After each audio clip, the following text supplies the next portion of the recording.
diberkati untuk menjadi berkat. Tema ini akan memberkati saudara. Firman ini akan memberkati gereja ini. Oleh karena itu, konsentrasi mendengarkan firman Tuhan serius, ya. Sebab untuk itulah saudara dipanggil Tuhan untuk diberkati. Untuk itulah gereja berdiri untuk diberkati. Untuk itulah saya berdiri di podium itu untuk diberkati dan menjadi berkat. Bagaimana caranya? Kita harus belajar cara Tuhan memberkati Abraham. Sebab kalau tidak mengerti, kita akan menjadi ragu tentang berkat Tuhan dan akan menjadi bias. Tetapi dengarkan, tidak susah dan tidak sulit untuk menjadi berkat. Tidak sulit. Hanya satu syarat utama. Engkau mau menjadi berkat. Saya mau jadi berkat. Soal engkau pintar, engkau pandai, engkau kaya atau miskin, itu tidak ukuran bagi Tuhan. Ya. Karena itu kemauan Tuhan. Satu syarat utama, saya mau menjadi berkat.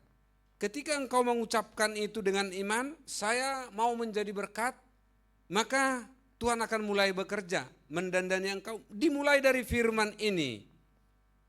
Dimulai bagaimana Abraham diberkati, karena Abraham ini menjadi kakek orang beriman, ya. Menjadi ikutan, menjadi pola bagi kita, bagi gereja, bagi siapa saja, bagi keluarga, bagi anak-anak, ini menjadi pola. Kenapa dia diberkati? Untuk apa dia diberkati?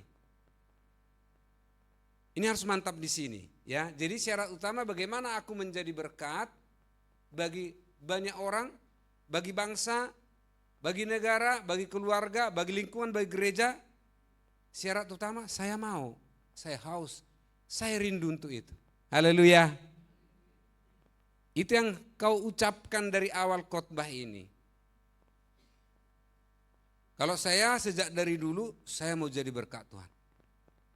Tidak ada tawar-menawar itu bagi saya, ya. Dan tidak ada keraguan itu bagi saya. Dan definisi berkat itu bagaimana? Mari kita ikuti firman Tuhan. Kejadian 12 ayat 1 sampai dengan 3. Tolong ditayangkan. Kejadian 12 ayat 1 sampai dengan 3. Demikian firman Tuhan. Perikopnya Abraham dipanggil Allah. Berfirmanlah Tuhan kepada Abraham, pergilah dari negerimu dan dari sanak saudaramu dan dari rumah bapamu ini ke negeri yang akan kutunjukkan kepadamu. Aku akan membuat engkau menjadi bangsa yang besar dan memberkati engkau serta membuat namamu masyhur dan engkau akan menjadi berkat. Aku akan memberkati orang-orang yang memberkati engkau dan mengutuk orang-orang yang mengutuk engkau. Dan olehmu semua kaum di muka bumi akan mendapat berkat. Haleluya. Berbahagialah orang yang mendengarkan firman Tuhan, mengimani dan melakukannya. Oleh Abraham, semua kaum di muka bumi, semua bangsa diberkati. Termasuk saudara, termasuk gereja ini, termasuk anak-anakmu. Bagaimana cara Tuhan? Dengarkan firman Tuhan. Abraham dengan bapaknya ada di Ur Kasdim. Ini perantau. Abraham itu merantau, disuruh Tuhan merantau, berangkat. Ya seperti orang-orang kita juga ini merantau, ya kan? Berangkat dari Ur Kasdim. Ur Kasdim itu sekarang itu adalah Irak, ya, Irak sekarang ini. Berangkat ke Haran. Dia merantau berpindah-pindah. Haran itu sekarang ini wilayah berbatasan Turki Suria sekarang ini. Lalu tujuan perantauan Abraham yang ditunjuk Tuhan adalah Kanaan, Israel. Harus berangkat. Ya. Dan ketika dia di Kanaan ada kelaparan, bayangkan. Tuhan yang menyuruh berangkat tapi ada kelaparan di Kanaan. Berangkat dia merantau ke Mesir. Di Mesir disebutkan kepada istrinya karena istrinya cantik. Firman Tuhan mencatat cantik sekali. Nanti kalau ditanya di Israel, di Mesir, jangan bilang kamu istriku, tapi saudaraku, saudara sepupu, begitulah.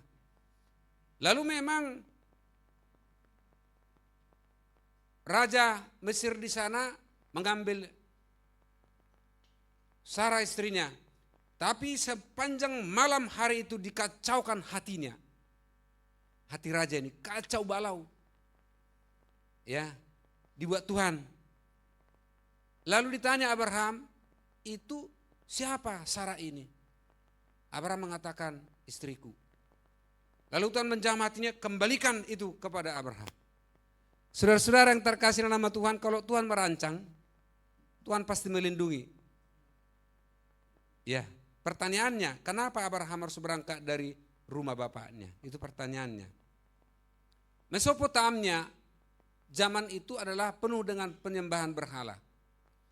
Kalau Tuhan mau bentuk seseorang untuk menjadi berkat bagi bangsa-bangsa, bagi saudara, maka Tuhan merancang dengan strateginya Tuhan.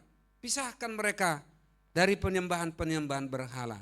Ditinggalkanlah Ur Kasdim, lalu sementara berangkat tinggal di Haran, lalu ke Kanan, lalu ke Mesir, lalu kembali ke Kanan lagi. Karena Kanan perantauan ini Abraham. Ya, saya mau tahu dulu di antara kita ini yang asli perantau, yang bukan lahir di Jakarta, coba angkat tangan. Wah, termasuk Bang Kevin kan, karena lahir di Dili dia kan. Haleluya. Memang kita ini mirip dengan bangsa Israel, perantau. Ya. Saya merantau itu, saya percaya, saya tidak tahu bahwa bagaimana Jakarta itu, saya percaya ada Tuhan di situ. Itu aja. Pelayanan yang kupegang. Ya. Saya memimpin pemuda se-Jabodetabek, bayangkan pekerjaan pas-pasan, uang, ya. Tapi yang bisa kupegang Tuhan. Gak ada yang lain. Pelayanan yang bisa kupegang. Begitu cara Tuhan. Dan teman saya di sini ada Pak Guru Manurung juga, sama-sama pemuda di Jabodetabek, vokal grup, ya, sama-sama melayani Tuhan. Kenapa dia harus merantau? Agar terlepas dari budaya penyembahan berhala yang ada di Ur Kasdim. Terlepas. Sebab gelap dan terang tidak boleh disatukan. Tidak boleh disatukan. Itu harus berpisah. Terang ya terang, gelap ya gelap. Melalui ketatan Abraham inilah Tuhan membentuk suatu bangsa yang besar, menurunkan berkat seluruh dunia. Aku ketika membaca firman Tuhan ini, lalu melihat masa lalu saya, ya memang Tuhan membentuk. Dan melatih ketaatannya, imannya Abraham sebetulnya. Maka dia berpindah ke sini. Maka ketika Abraham mau diberkati, bukan uang yang dikasih. Dengarkan teman-temanku yang hari ini dompetmu kosong atau mungkin tipis-tipis saja. Tuhan memberkati Abraham bukan uang yang dikasih, bukan uang. Tantangan yang dikasih. Harus merantau ke sini, harus pindah ke sini, harus pindah ke sini. Dan tidak ada satu kata pun mengeluh dari Abraham. Baca firman Tuhan, dia taat saja. Taat saja. Saudara-saudara. Saudara-saudara mau diberkati Tuhan dan aku mau diberkati Tuhan menjadi berkat, taat kepada Tuhan. Taat kepada utusan Tuhan, organisasi di mana engkau berada beribadah, taat. Aku tidak segan-segan mengatakan ini. Sintua Henry sebelum diangkat jadi Sintua dibilang, Amang, perlu fakta integritas, dia bilang. Karena semua orang Kristen pasti mengasihi Tuhan. Tapi tidak semua orang Kristen mengasihi organisasinya sebagai lembaga menyampaikan amanat agung. Nah, bagaimana organisasi berjalan kalau tidak ada integritasnya? Dalam hati saya benar. Ya. Abraham itu diberkati Tuhan, dikasih tantangan. Saudara-saudara yang menghadapi tantangan hari ini, hadapi saja. Haleluya. Saya pulang dari Samosir, saudara-saudara, ini tentang perantau. Saya kan perantau dari Samosir ya. 7 bulan gak ada hujan di Samosir. Kalau di danau itu masih ada air. Kalau di gunung saudara-saudara, sungai berhenti kering. Entah dari mana mereka cari. Jangan tanya lagi apakah mandi setiap hari. Jangan tanya itu kepada mereka. Jangan tanya lagi. Ngeri hidup itu. Kalau di perantauan itu nggak ada cerita tidak ada air. Ya, teman saya orang Madura di Kalimantan Barat mengatakan begini. Kalau karya orang Madura Bapak gampang hidup. Karena sahabat saya. Bagaimana caranya? Yang penting ada air Pak. Rumah enggak, itu nomor 2. Bayangkan. Yang penting ada air dari tanah. Udah hidup itu. Situ enggak ada air. Bersyukur kita ada di perantauan ini. Dan Tuhan akan memberkati saudara-saudara. Haleluya. Bagaimana definisinya? Dengarkan. Jangan melenceng firman Tuhan ini. Karena ini dasar saudara untuk hidup dan menjadi pemenang dan menjadi berkat. Yang pertama, Abraham diuji. Tuhan menguji dia. Ketika Tuhan mengatakan engkau akan mempunyai anak umur 75 tahun saudara-saudara. Apakah langsung ada anak? Enggak. 100 tahun Abraham, 99 sekian, 100 tahun digenapkan, baru Ishak lahir. 25 tahun dalam ujian saudara-saudara. Tapi tidak ada firman Tuhan mengatakan Abraham mengeluh. Halo Bapak Ibu. Tidak ada kubaca firman Tuhan, aku untuk kesekian kali, mungkin udah 7 putaran ini firman Tuhan kubaca. Kejadian sampai Wahyu. Saya tidak mendengarkan Abraham itu mengeluh. Dijalani saja. Dan dia percaya apa kata Tuhan saudara-saudara. Percaya saja. Taat saja. Ini dasar. Maka layaklah Abraham menjadi figur menurunkan berkat bagi seluruh bangsa di muka bumi ini. Karena dari sudut iman dan ketaatan, dia yes. Saudara mau jadikan Tuhan berkat, ingat Yusuf yang diberi tantangan. Dia enggak langsung dari orang nomor 2, tapi yang diberikan Tuhan apa? Apa diberikan kepada Yusuf? Masalah, tantangan. Tapi dia tidak mengeluh. Nah ini cerminan bagi kita berjalan ke depan. Karena Tuhan merancang gerejanya, merancang umat-umatnya untuk menjadi berkat. Haleluya. Untuk menjadi berkat. Dan syaratnya tadi di awal gampang, aku mau untuk itu. Itu saja syaratnya. Karena yang mendendani Tuhan, yang memoles itu Tuhan.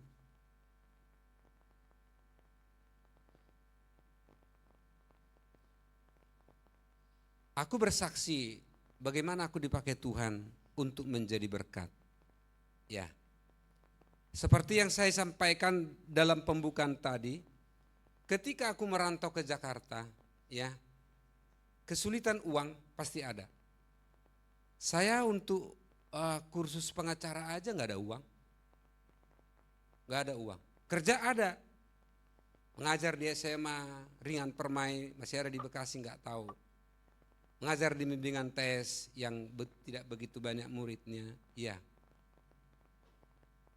Ya bergabung dengan teman LBH, iya. Aku mau berlindung kepada orang siapa? Enggak ada. Maka yang bisa kulakukan, kupegang Tuhan, ku cari Tuhan, enggak ada yang lain. Ya. Ku cari Tuhan. Kulakukan pekerjaannya, kulayani Tuhan. Banyak tantangan. Ada pendeta, karena saya buat program waktu itu masih ada angket di koper saya simpan. Saya mau buat koperasi. 9 bahan pokok bahkan berjalan karena banyak pemuda yang pengangguran waktu itu. Saya pikir kenapa harus ada pengangguran? Kita buka aja. Koperasi, pembagian Minggu ini dibagi angket apa berapa kilo gula, kopi, beras, lalu kemas. Selesai ibadah, pemuda di depan sudah siap melayani itu. Apa tantangannya? Jangan-jangan kastren itu cap 66. Hanya bisnis yang mau kubuat mengatasi pengangguran. Dari gembala sidang, bukan gembala sidang saya. Ada yang mengatakan hati-hati gereja, jangan-jangan itu cap 66. Gereja waktu itu tidak pernah terpikir tentang lapangan kerja. Yang penting berdoa. Kita dibuka Tuhan pikiran untuk itu. Kalau anak muda pas alasan saya buka angkat ini, saya sampai hari ini saya simpan. Kertasnya udah kumal. Karena suatu saat, siapa tahu aku dan anak saya atau gereja ini dipakai Tuhan jadi pengusaha besar. Itu menjadi saksi. Angket itu saudara-saudara. Haleluya. Lalu yang bisa ku pegang waktu itu adalah Tuhan, tidak ada yang lain. Lalu aku mendapat pekerjaan. Harusnya ditempatkan di Jakarta, enggak, ditempatkan di Paparangan, Timor Leste. Ya. Timor Leste yang kita pikir yang penting aman. Kita tidak terlalu mikirin uang. Karena hari-hari demonstrasi. Yang penting aman dan kapan pindah ke Jakarta. Saudara-saudara begitu pindah ke Jakarta memang pindah. Tapi seluruh yang kita kerjakan di sana yaitu rumah tinggal begitu saja sampai hari ini. Sudahkah yang merebut rumah saudara-saudara sampai hari ini? Angkat tangan. Ada orang merebut rumahmu? Hanya saya. Diperhadapkan tantangan dan kesulitan itu. Lalu saya harus mengontrak rumah, pertama di rumah mertua saya, pendeta juga. Dengan anakku masih 2 orang, Bang Kevin dan Edo. Ya. Kan gak baik lama-lama di rumah mertua. Ya kalau uangnya banyak, ini kan gak gembala sidang, bagaimana? Kita tahulah. Ya kan? Kalau gembala sidang di pengusaha ada uangnya, ini enggak. Lalu kita mengontrak. Lalu pindah dari kontrakan, terakhir ngontrak di pasar nyamuk, pasar Cipondo. Ini sengaja harus saya saksikan supaya saudara-saudara jangan lihat saya dasinya bagus, jasnya bagus sekarang.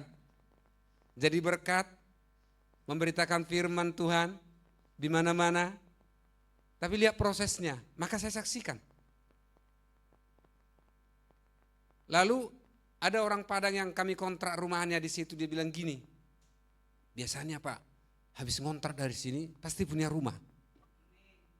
Dalam hati saya mainkan saja, iya. Adakah uang? Enggak ada. Tapi karena saya imani, saya imani begitu. Memang benar kami terakhir ngontrak di pasar Sipon itu. Terus punya rumah di Cipondo. Ya. Diimani proses itu. Dan aku menghadapi kesulitan tantangan itu, naik bis, naik angkot, serius aku tidak ada mengeluh. Aku nikmati proses bersama ibu gembala dan anak-anak. Kita nikmati proses itu dengan baik. Saya tidak ada melihat kenapa aku ngontrak rumahku di Tim-Tim, lalu aku berontak, enggak. Saya tidak ingat rumah saya di Tim-Tim, biarin aja situ. Saya nikmati proses itu dengan baik. Dan memang kalau Tuhan beserta umat-umatnya, proses yang sedang kau alami sekarang ini, apakah itu kesulitan, apa itu kesuksesan, engkau akan menikmati itu. Ada damai sejahtera di hatimu di situ. Sebab harta yang paling tinggi dimiliki manusia di muka bumi ini adalah ketenangan hati. Bukan uang. Aku menikmati proses itu dengan keluarga. Saya enjoy di situ saudara-saudara. Maka dipercayakan hal-hal yang lebih besar. Hal-hal yang lebih besar. Lalu kalau dipercayakan kepada saudara-saudara hal-hal yang lebih besar. Saudara menjadi pengambil keputusan di salah satu instansi, berarti menteri. Atau saudara pengambil keputusan memimpin karyawan 1000 orang. Saudara-saudara, emang gak ada tantangannya? Semakin tinggi pohon itu, semakin besarlah goyangannya, semakin goyanglah pohon itu. Tapi karena dia berakar menancap, dia akan tetap berada, tetap dia kokoh di situ. Kenapa? Harta termahal bagi manusia adalah ketenangan dan kedamaian hati. Itu sebabnya Yesus berkata, damai sejahtera aku kutinggalkan kepadamu, damai sejahtera aku berikan kepadamu.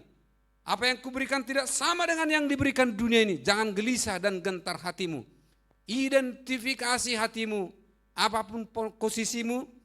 Kalau gelisah hatimu, identifikasi. Sebab Tuhan menanamkan damai sejahtera.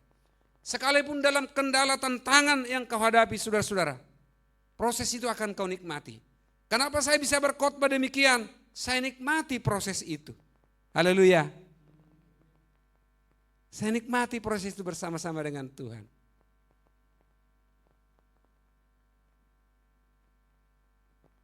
Dan karena Abraham memang siap untuk menjadi berkat.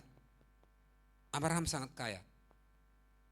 Kalau kita baca dalam Kejadian 13 ayat 2, enggak usah ditayangkan.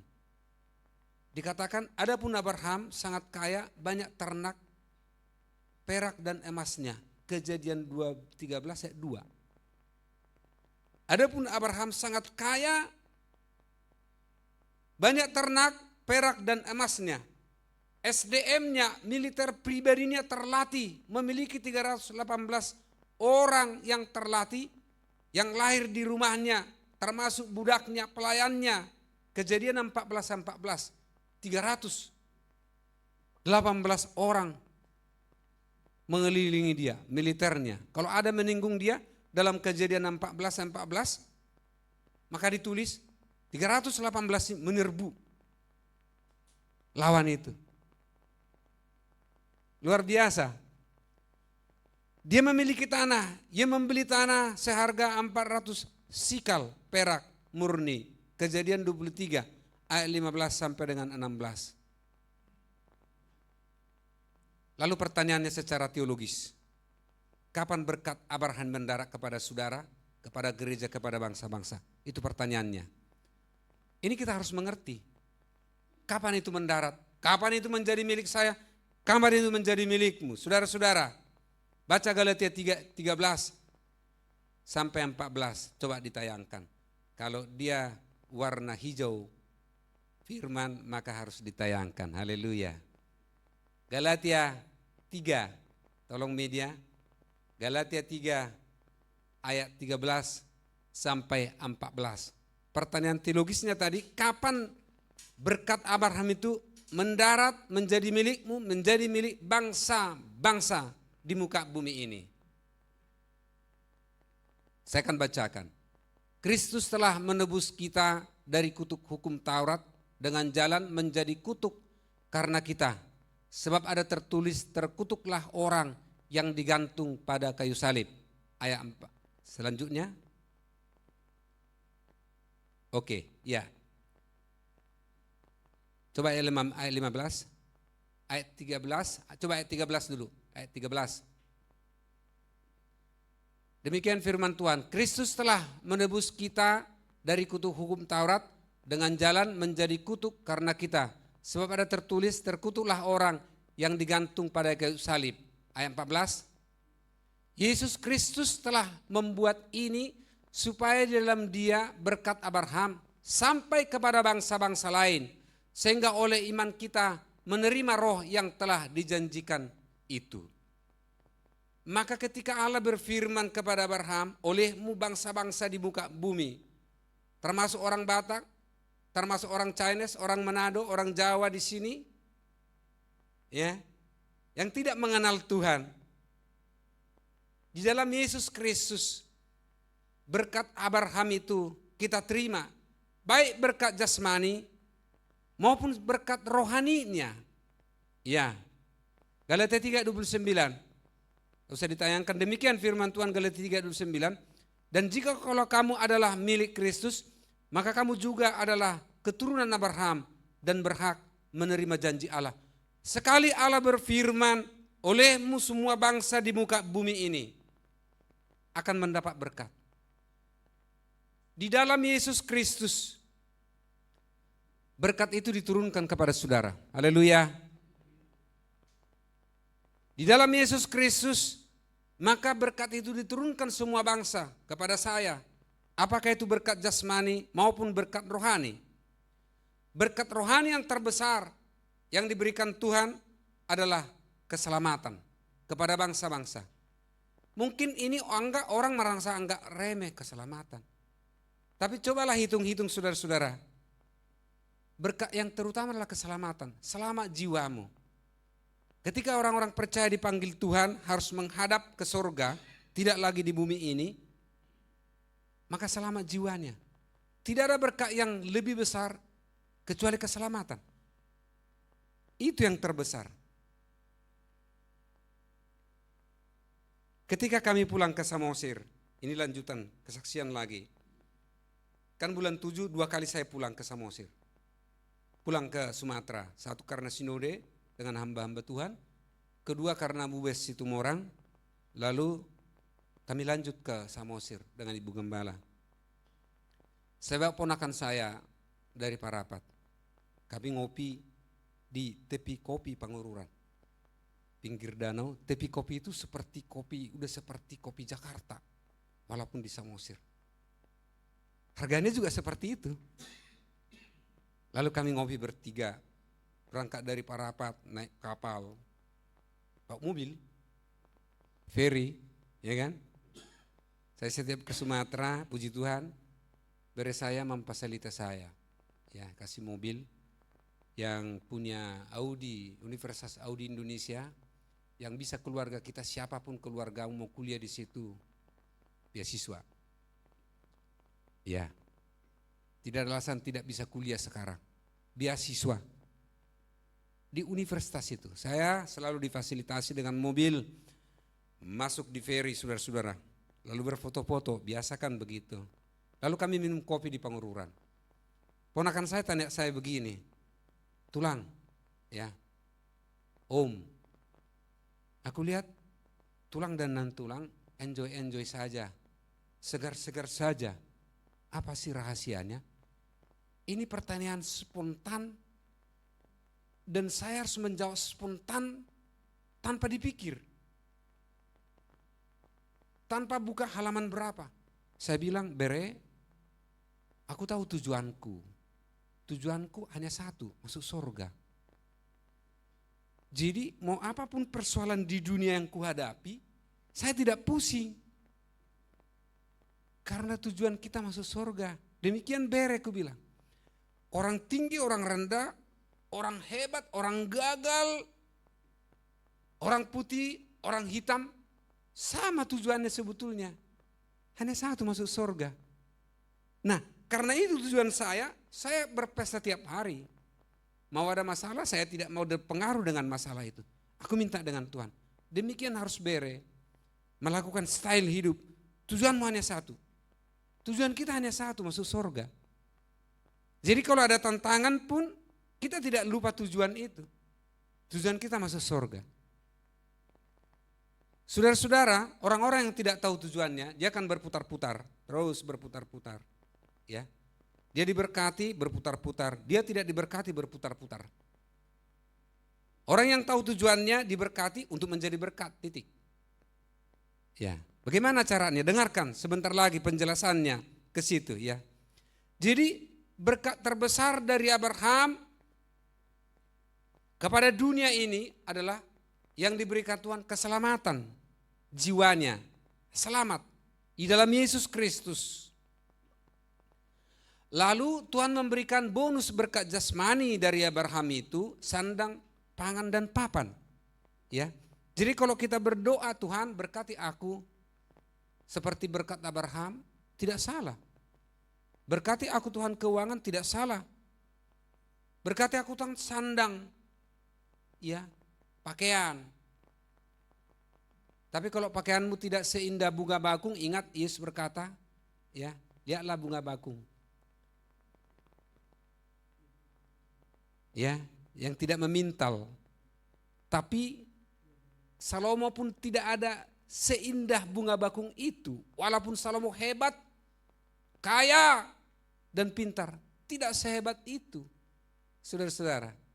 Nanti lihat bunga yang ada di Belanda itu di YouTube banyak itu, ya. Nanti jangan sekarang. Nanti nggak dengar khotbah saya lagi.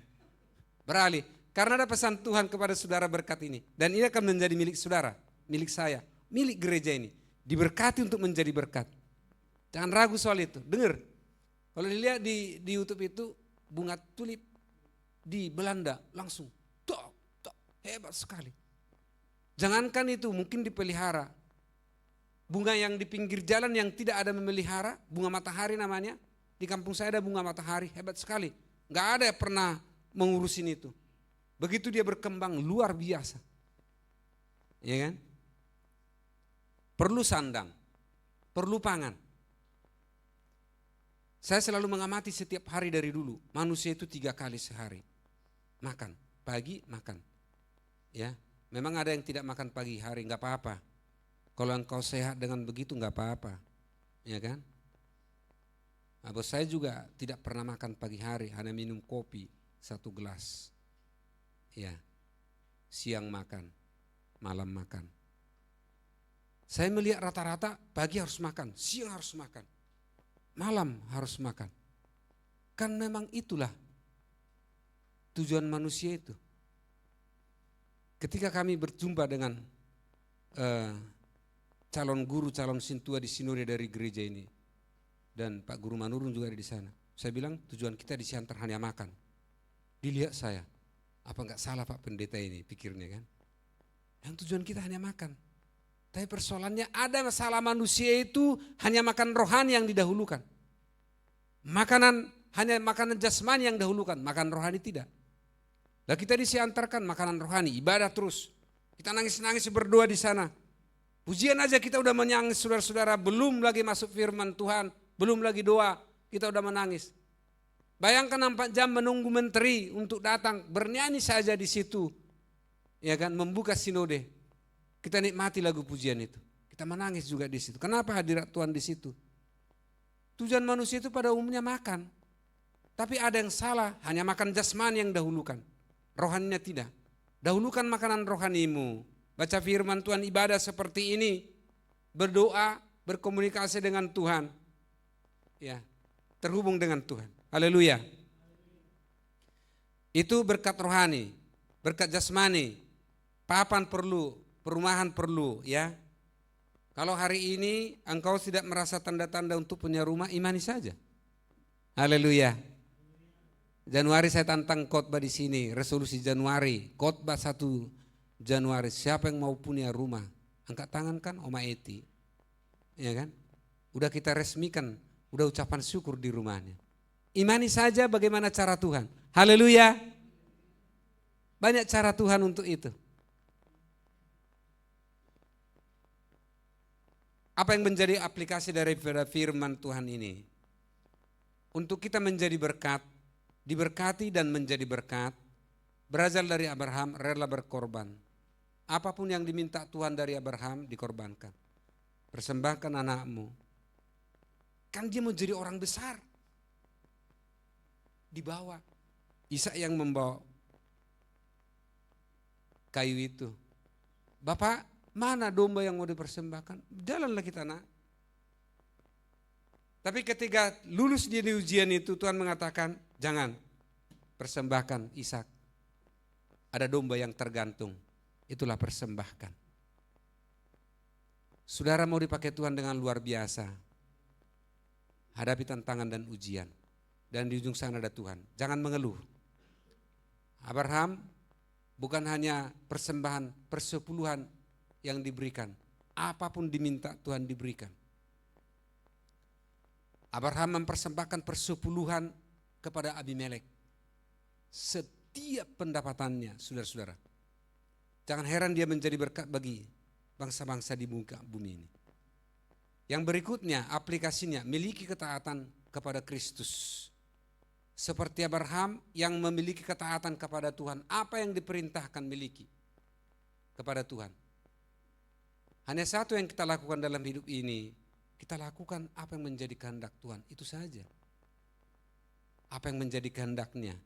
Saya berdoa di gereja ini juga begitu, Tuhan, apa yang menjadi kehendak-Mu di gereja ini yang kulakukan, jangan kehendak-Ku. Kalau kita masuk di wilayah itu, saudara-saudara, dahsyat, luar biasa, ya. Ketaatan kita kepada Kristus, ketaatan kita kepada organisasi. Saya harus tekankan kedua kali khotbah ini.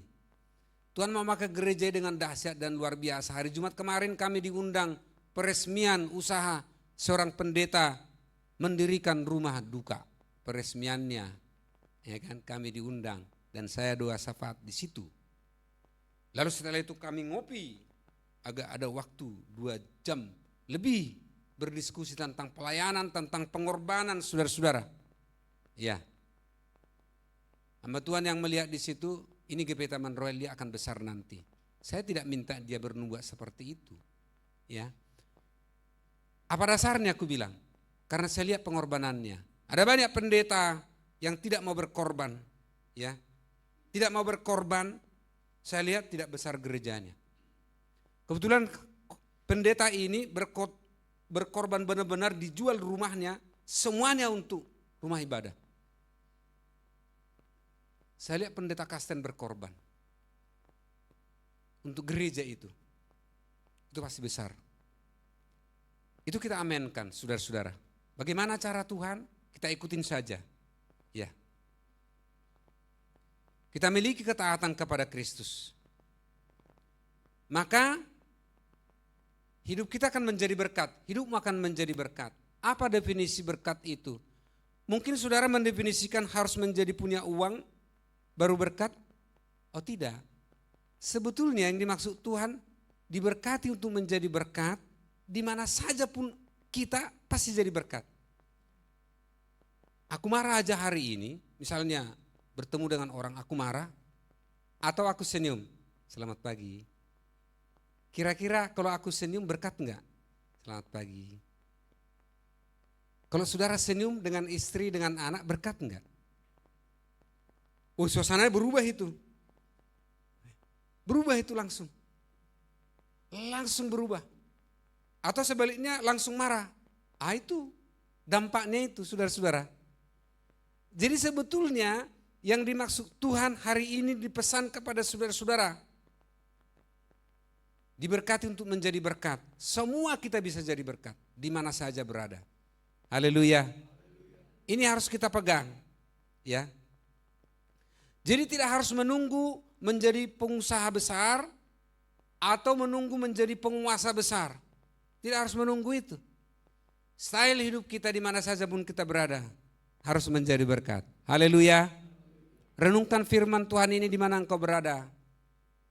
Di rumah, di mana saja.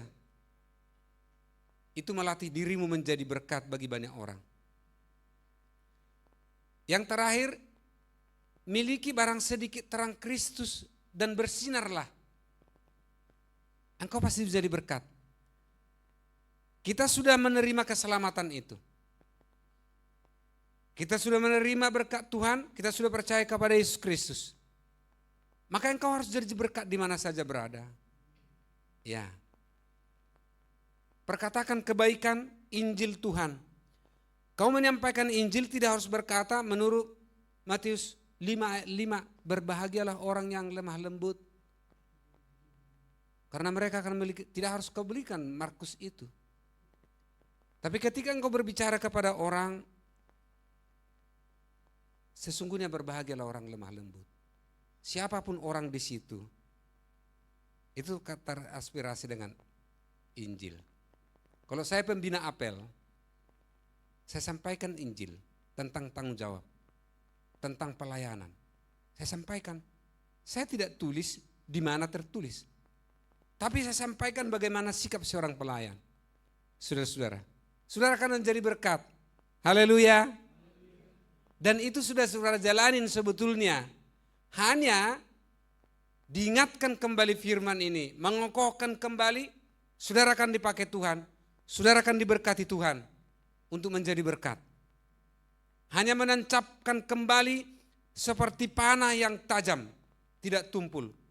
Sebab kalau panah itu tumpul tidak menancap. Tapi kalau panah itu tajam, itu akan menancap masuk, saudara-saudara. Firman Tuhan melatih saudara-saudara menjadi orang-orang yang menyampaikan kabar baik dengan panah yang tajam. Ketika ada tantangan, tidak mundur saudara-saudara. Orang-orang yang diperbelakali dengan firman, dengan Roh Kudus, dengan kuasa Tuhan sebagaimana firman hari ini. Datang tantangan, dia tidak mundur. Jalan terus. Dan milikilah iman dan pengharapan kepada Kristus. Kita miliki iman pengharapan. Ketika kita lihat kondisi kita begini, keluarga kita begini, miliki pengharapan kepada Kristus. Miliki iman. Ketika ekonomi biasa-biasa saja, sepertinya tidak ada diandalkan. Kalau orang berkumpul pulang ke kampung memberikan orang makan sekampung, aku boro-boro memberikan orang makan sekampung, ongkos pun susah. Miliki pengharapan kepada Kristus. Haleluya. Miliki. Orang-orang yang memiliki pengharapan, dia akan semangat, bekerja semangat, ke gereja semangat, berdoa semangat. Tapi orang-orang yang tidak punya pengharapan, saudara-saudara nampaknya tidak punya pengharapan. Dan pengharapan kita itu adalah Kristus, bukan manusia. Tuhan pengharapan kita itu. Pegang itu teguh, bawa itu teguh, berjalan dengan baik. Sebagai penutup daripada khotbah ini, kita harus mengatakan, ini penutup. Oleh kemurahan Tuhan, saya dan kita semua menjadi berkat. Coba kita katakan penutup ini. 1, 2, 3. Oleh kemurahan Tuhan, saya, kita menjadi berkat. Sekali lagi. Oleh kemurahan Tuhan, saya, kita menjadi berkat. Haleluya. Di hadapan kita ada perjamuan kudus. Yesus berkata, inilah tubuhku, inilah darahku. Mempersatukan kita dengan Kristus. Imani kehadiran Tuhan ada di situ. Semua pelayan maju ke depan.